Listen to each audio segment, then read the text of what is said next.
Hey, Jameson here, and today I want to tell you about my three-step process for finding app ideas.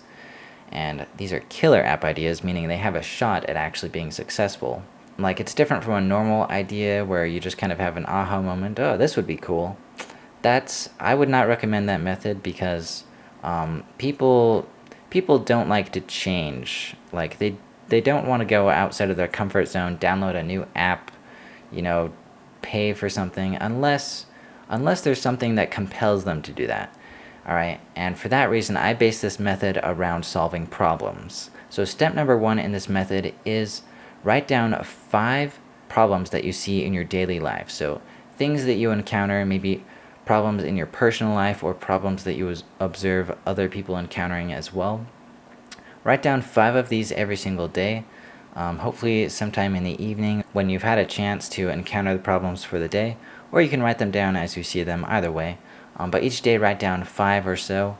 That should start building quite the big list over time if you actually do this every day.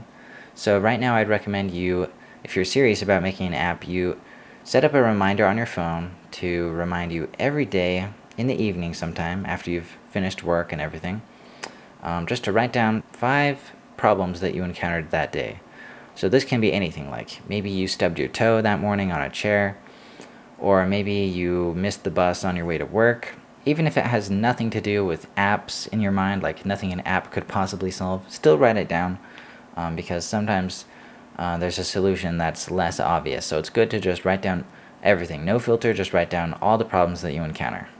Alright, so over time you're going to start building up this big list of problems. And that brings us to step number 2, which is to research these problems. So it's not enough for just you to have this problem, others need to have this problem as well. Otherwise, no one's going to download your app.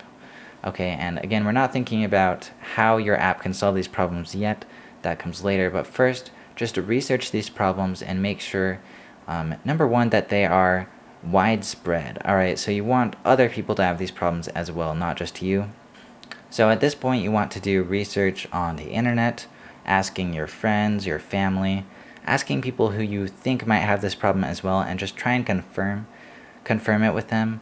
And don't mention anything about an app. Just act like you're concerned with their well-being. You're just a human being, and you're like, hey, I have this problem. Do you have this problem too? And maybe build some rapport with them, saying, yeah, doesn't this problem just suck? But just don't say anything else other than that. Don't say you're building an app, because otherwise that can kind of poison the rest of the process. So do some research. You can do this online, asking people in real life, whatever it may be. Do your research, and then maybe write some notes down for each of these problems that you do research on. And then kind of get a feel for which problems you are more passionate about and which problems are more pervasive and troubling to humanity.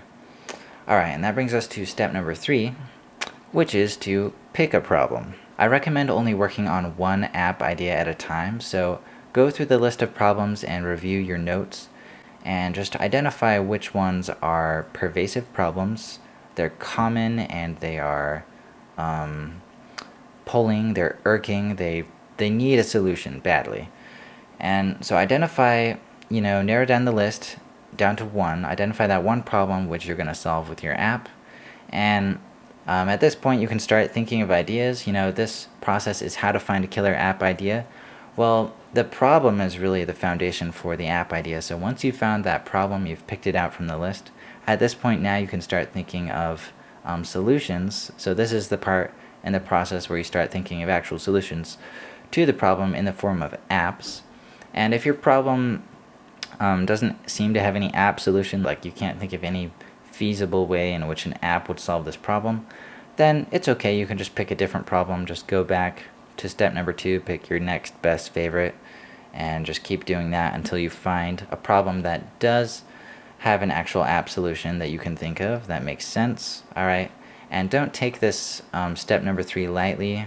Think deeply about this. You might need to think over days or weeks.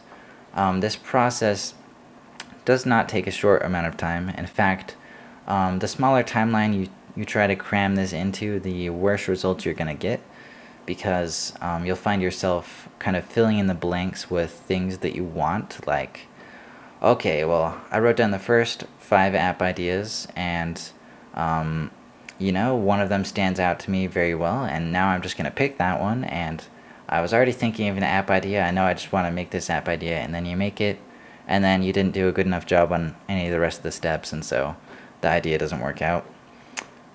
So try and take your time with this process. It can take weeks or months if you do it right.